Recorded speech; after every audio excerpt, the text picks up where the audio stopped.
发明的。你就不怕我是毒药？毒药也得喝呀。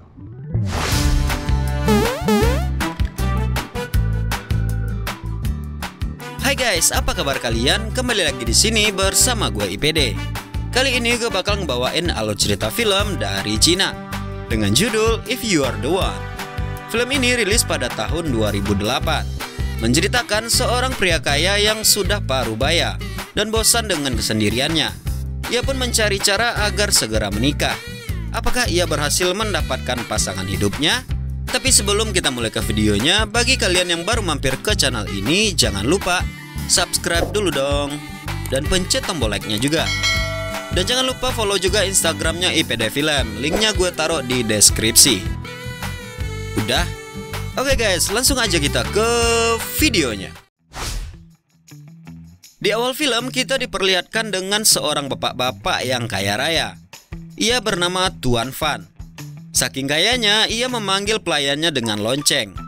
Selain kaya raya, ia memiliki pelayan yang cantik dan mantap. Pada saat itu, Tuan Fan kedatangan tamu seorang laki-laki, yang mana laki-laki itu merupakan tokoh utama di film ini. Laki-laki itu bernama Qin Feng.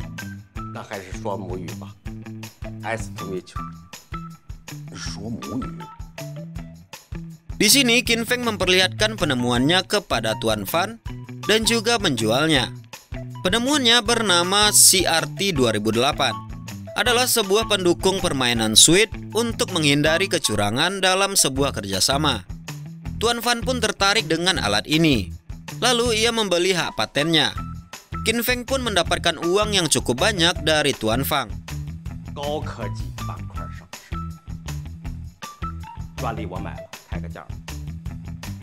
Di sini kita mengenal Qin Feng adalah pria parubaya yang merupakan seorang pengusaha sukses.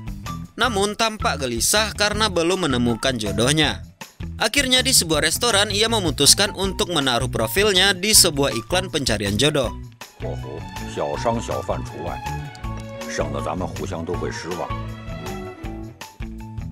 Semenjak data dia telah dimuat di situs tersebut, satu persatu ia pun berkenalan dengan calon jodohnya.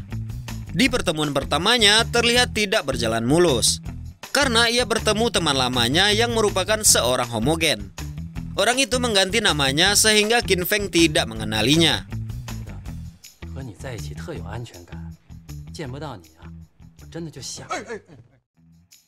Pertemuan kedua, ia bertemu dengan seorang wanita. Namun ternyata setelah berkenalan, wanita itu tidak berniat ikut dalam biro jodoh tersebut. Ternyata ia masuk ke sana karena hanya menjadi sales, yang mana wanita itu menawarkan sebuah tanah untuk pemakaman. Dan Qin Feng pun terpaksa membelinya karena jaim.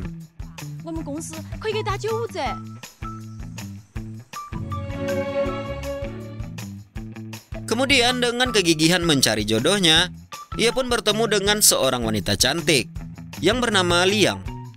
Qin Feng pun terpesona dengan paras cantik dari Liang. Lalu Liang memperkenalkan dirinya yang merupakan seorang pramugari.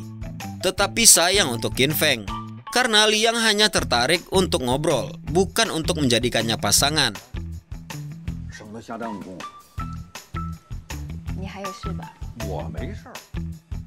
Liang pun terlihat galau. Merasa Liang tidak serius, Qin Feng pun mengakhiri pertemuan itu. Lalu dia pergi meninggalkan Liang. Tetapi di tengah perjalanan, Liang pun datang menghampirinya dan mengajak Qin Feng untuk minum bersama.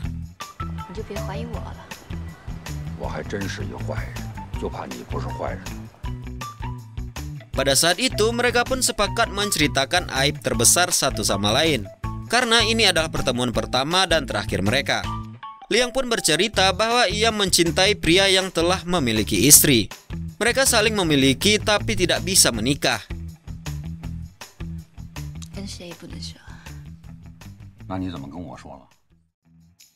Lalu Liang pun menanyakan aib dari Qin Feng. Sambil minum, Qin Feng pun bercerita kalau dulu saat perjalanan tur ke Amerika, ia berkenalan dengan seorang wanita penerjemah. Mereka pun semakin akrab dan saling jatuh cinta. Namun Qin Feng tidak bisa mengajaknya tinggal di Amerika, dan mereka pun terpaksa berpisah. Hal itu membuatnya sedih. 心热了，完事儿以后。 Lalu saat mereka berkumpul setelah lama tidak berjumpa, ia mendapatkan kabar bahwa wanita itu mengakhiri hidupnya. Ia pun menangis karena merasa bersalah telah mengkhianatinya.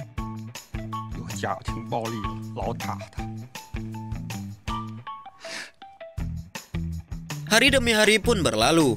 Qin Feng melanjutkan perjalanan mencari jodohnya. Dari pertemuan dengan wanita tradisional yang mensyaratkan tinggal jauh dari peradaban, sampai wanita yang memiliki penyakit hilang ingatan dan juga wanita yang dikenalkan oleh temannya. Namun wanita yang dikenalkan oleh temannya itu mensyaratkan hanya boleh netnot 1 kali setahun. Qin Feng pun tidak menyetujui perjodohan itu.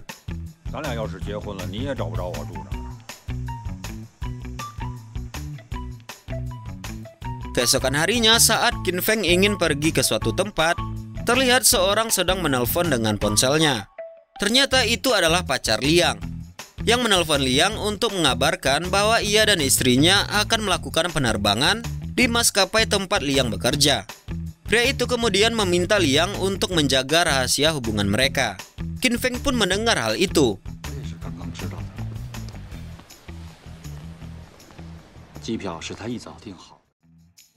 Kebetulan Qin Feng juga akan terbang dengan pesawat yang sama.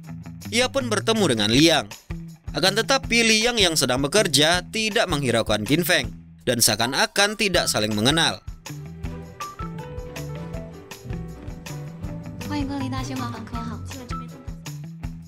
Pada saat di dalam pesawat, istri dari pacar Liang meminta kursi di sebelah suaminya agar mereka bisa duduk bersama. Tetapi karena itu sudah kebijakan penerbangan, Liang pun tidak bisa mengizinkannya. Lalu Qin Feng yang duduk di samping wanita itu menawarkan diri untuk pindah ke kursi suami wanita itu, sambil menyindir Liang agar meningkatkan pelayanan kepada kliennya.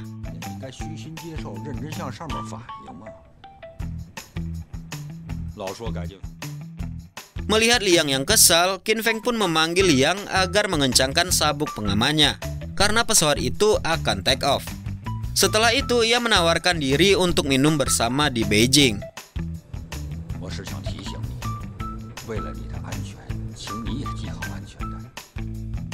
Sesampainya di sana, Qin Feng yang kaya raya menikmati sisa hidupnya dengan berwisata.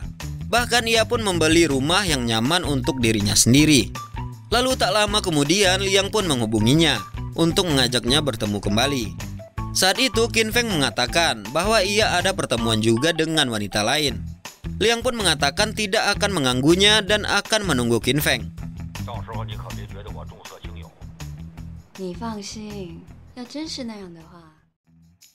Benar saja, Liang pun berada di sebuah restoran menunggu Qin Feng bertemu dengan wanita lain dan tidak mengganggunya. Dirinya tiba-tiba tersedak mendengar obrolan mereka.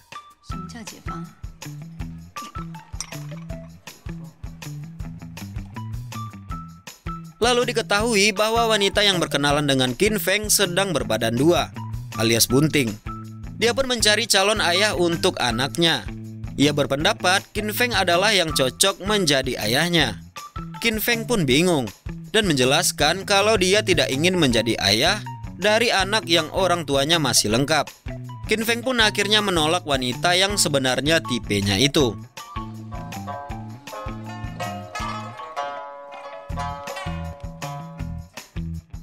Setelah pertemuan itu, Liang pun menghampiri Qin Feng dan menyindir wanita itu. Ternyata Liang yang ingin bertemu dengan Qin Feng rupanya ingin meminta bantuan kepadanya. Awalnya Qin Feng pun menolak membantu Liang. Namun karena Liang yang ngambek, membuat Qin Feng pun akhirnya menurutinya.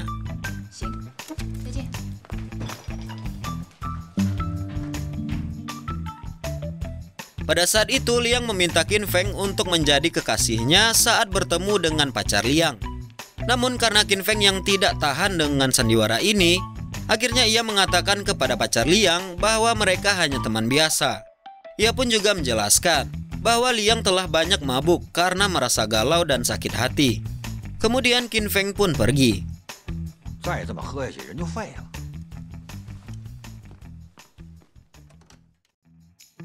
Setelah Qin Feng pergi, Liang pun hanya terdiam dan pergi mengambil segelas minuman. Kemudian dia pun mengamuk dan menangis kepada pacarnya itu. Pada akhirnya ia mencurahkan isi hatinya bahwa ia kecewa kepada pacarnya karena telah menunggu 3 tahun lamanya tanpa kejelasan.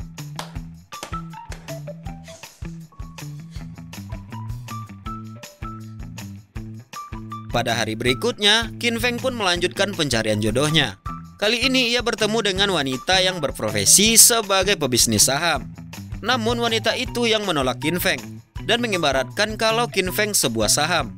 Karena faktor umur dan penampilan, nilai jualnya akan rendah.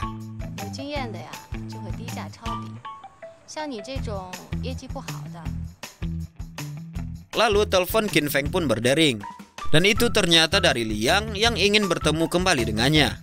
Akhirnya Qin Feng pun mengakhiri pertemuan dengan wanita itu dan bergegas pergi menemui Liang. Saat mereka bertemu, tiba-tiba Liang pun mengajak Qin Feng untuk berpacaran dengannya.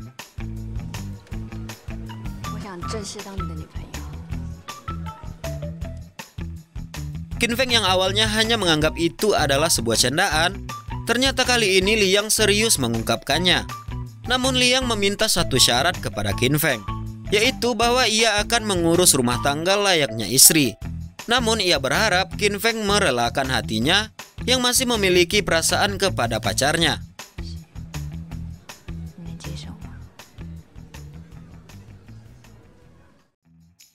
Setelah itu mereka pun merencanakan pergi ke Hokkaido di Jepang untuk liburan bersama dan mengenal satu sama lain. Singkat cerita, mereka pun sampai di Hokkaido. Di sana mereka bertemu dengan teman lama Qin Feng yang bernama Wusang. Hai.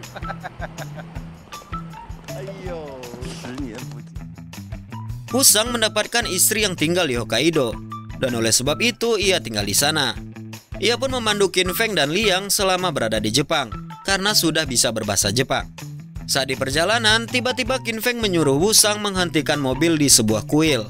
Ia ingin berdoa di sana.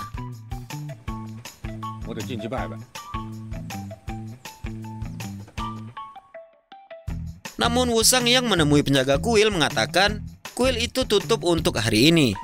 Namun Qin Feng menjelaskan kepada Wusang jika ia ingin membawa istrinya untuk berdoa karena ia menganggap Hokkaido adalah tanah keberuntungannya. Wusang yang mendengar hal itu mengupayakan agar Qin Feng dan Liang bisa masuk.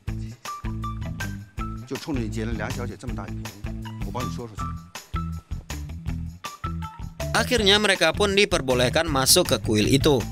Sesampainya di dalam, mereka pun digeledah karena di dalam sedang ada acara pemakaman seorang mafia yang dijaga ketat.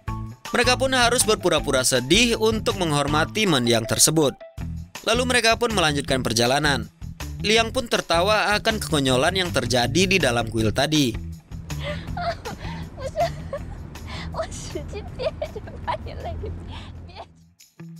Saat Wusang sedang menanyakan jalan, Qin Feng melihat tempat yang menarik perhatiannya. Kemudian Wusang menjelaskan kalau tempat itu adalah tempat hiburan malam. Akhirnya mereka pun sampai ke tempat penginapan. Di sana Liang yang melihat pemandangan laut tiba-tiba teringat dengan pacarnya.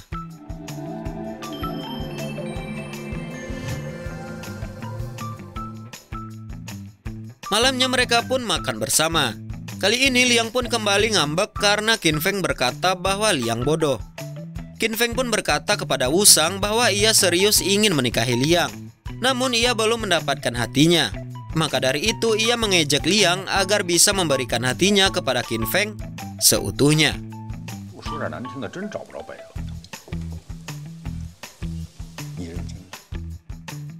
Malam harinya Qin Feng dan Wusang pergi ke sebuah tempat hiburan malam. Qin Feng yang akan segera menikah ingin menikmati masa lajangnya terlebih dahulu. Mereka pun memilih wanita yang ada di depan tempat itu.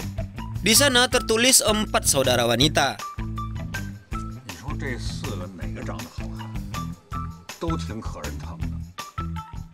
Kemudian mereka pun masuk ke tempat itu. Betapa terkejutnya mereka bahwa ternyata wanita yang ingin mereka temui tidak ada, dan hanya ada wanita tua yang berada di sana. Ternyata foto di depan itu diambil 40 tahun yang lalu. Sehingga wanita yang tua di dalam ini merupakan keempat wanita yang difoto itu. Qin Feng pun tertawa dengan Wusang.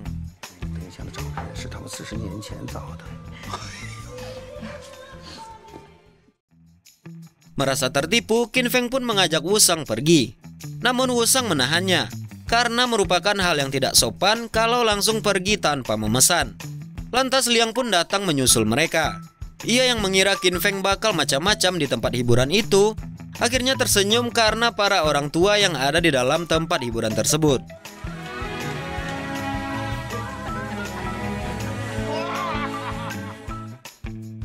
Keesokan harinya mereka pun melanjutkan perjalanannya dan berhenti di tempat gereja kecil. Wusang pun menjelaskan kepada mereka bahwa gereja itu adalah tempat pengakuan dosa. Mendengar hal itu, Liang menyuruh Qin Feng untuk mengakui semua dosa-dosanya di sana.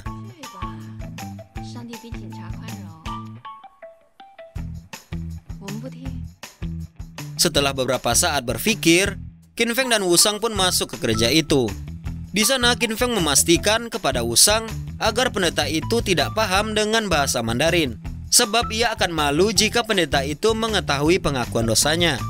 Setelah dia yakin, ia pun mulai mengakui dosanya kepada pendeta tersebut.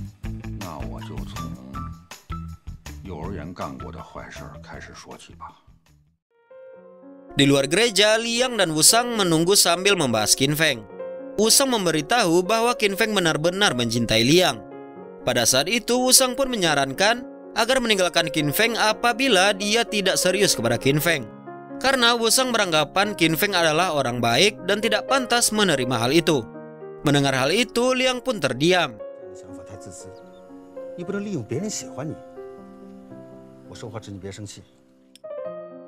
Di dalam gereja, Qin Feng pun menjelaskan semua dosanya yang memakan waktu cukup lama.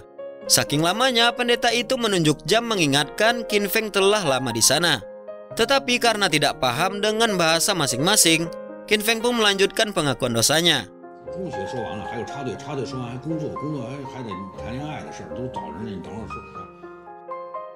Waktu pun telah sore hari.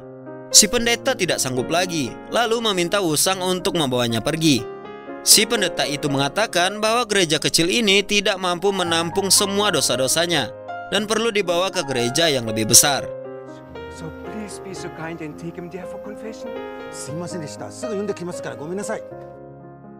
Lalu mereka pun melanjutkan perjalanan ke sebuah taman.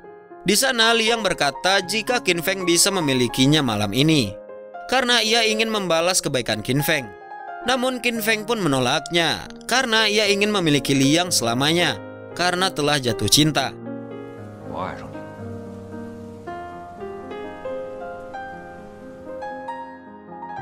Di sana Liang pun teringat dengan masa lalunya dengan pacarnya dahulu. Mereka membahas tentang pernikahannya. Namun pacarnya itu meminta waktu agar mereka bisa menikah. Liang pun melanjutkan kegiatannya dengan mandi air hangat dan berpikir apa yang harus ia lakukan untuk sekarang.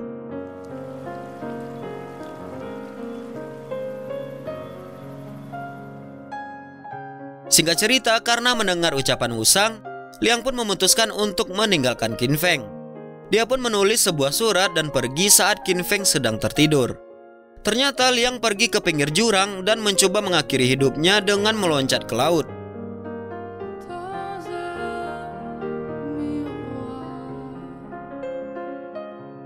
Keesokan harinya, Qin Feng mendengar kabar bahwa Liang jatuh dari jurang, segera mendatangi lokasi. Dari informasi yang ia dapatkan dari Wusang, Liang meloncat dari tepi jurang dan untungnya berhasil diselamatkan oleh nelayan yang melintas saat itu.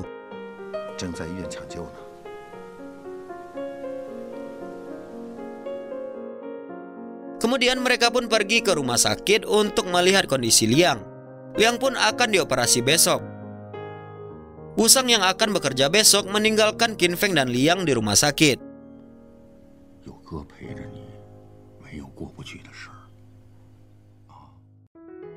Sesaat Wusang akan pulang, Qin Feng memberi sejumlah uang untuk keluarga Wusang. Di perjalanan pulang, Wusang pun terharu melihat perjuangan teman baiknya itu.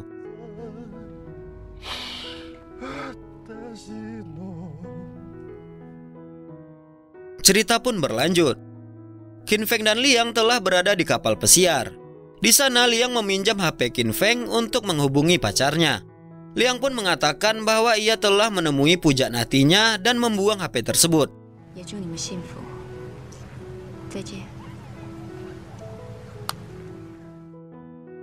Di kapal pesiar itu, Qin Feng melihat Tuan Fang yang juga berada di kapal itu. Pada saat itu, Tuan Fang sedang menawarkan hasil temuan Qin Feng dulu kepada orang lain. Qin Feng pun menahan Tuan Fang yang akan membuang alat itu karena tidak laku. Akhirnya Qin Feng kembali membeli alat itu, yang kasihan kepada Tuan Fang karena telah bangkrut.